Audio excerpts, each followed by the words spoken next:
So, when I was pregnant with this little one, I got a nice little Harry Potter scar that I put makeup on, and I didn't think about that, but I have a nice scar here that I got while I was pregnant with her.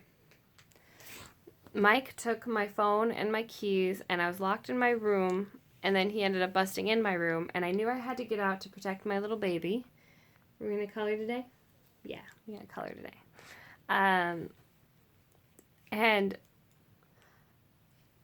I rushed to the front door to leave the house. He locked the front door, closed it, got there first, wouldn't let me out.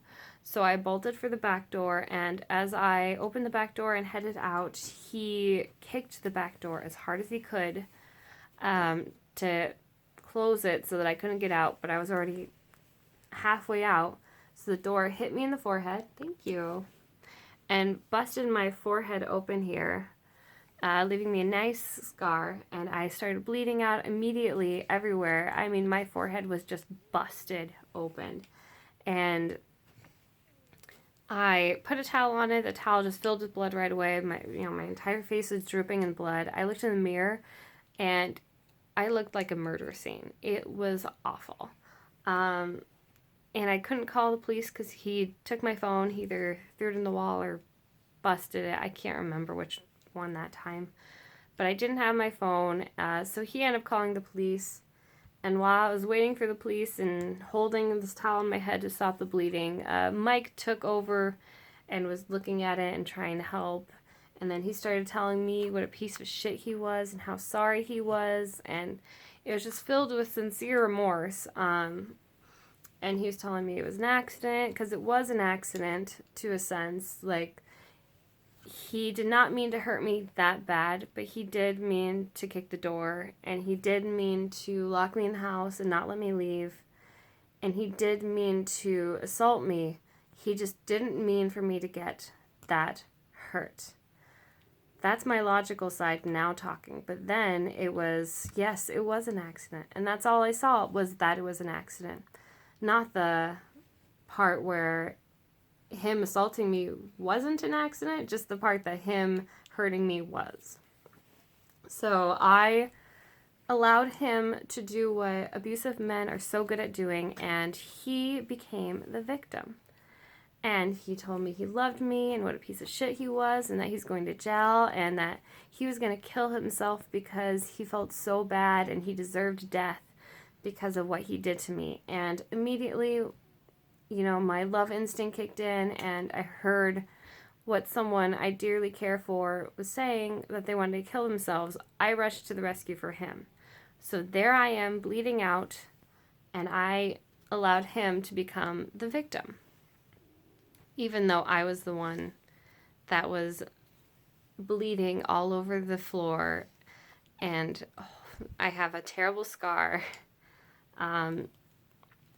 He became the victim because it was an accident, even though it wasn't. Nothing's really changed before that or after that. I kicked him out, we broke up, we got back together. We've been fighting ever since. Currently, I am broken up with him. He's moved out. He gave me another bruise there. So he's living at his mother's right now, and I'm trying to stay strong and not let him back, but he has me at a disadvantage because he took all my money, so I don't have any money to pay any of the bills. He's the only one working because I'm on maternity leave, and I can't even afford babysitters or daycares to go back to work. My lovely kiddos are here with me, and I'm not sure how I'm going to pay for food for the next 2 months, let alone daycares to make money to pay for food. I've applied for state assistance, and I am on a waiting list for daycare assistance, and then food assistance. They gave me $25 a month, which doesn't even count the gas that I need, because I have to go to these employment opportunity meetings once a week in order to keep that $25, which the gas to those meetings doesn't even cover it. And I think I even have to pay for parking. So really I'd be losing money if I actually went to those for that $25. So it doesn't make sense. So if any of you have resources that can help me, I'm a Minnesotan and I need a way to pay for sitters, pay for daycares. I've talked to churches and daycares are still going to be $200 a week. And I don't even have $200 in my bank account. So I might end up losing my job and I might have to sell my house. And I don't know what I'm going to do because I really don't want to rely on an abusive man for money. And I don't have the financial means to support us right now.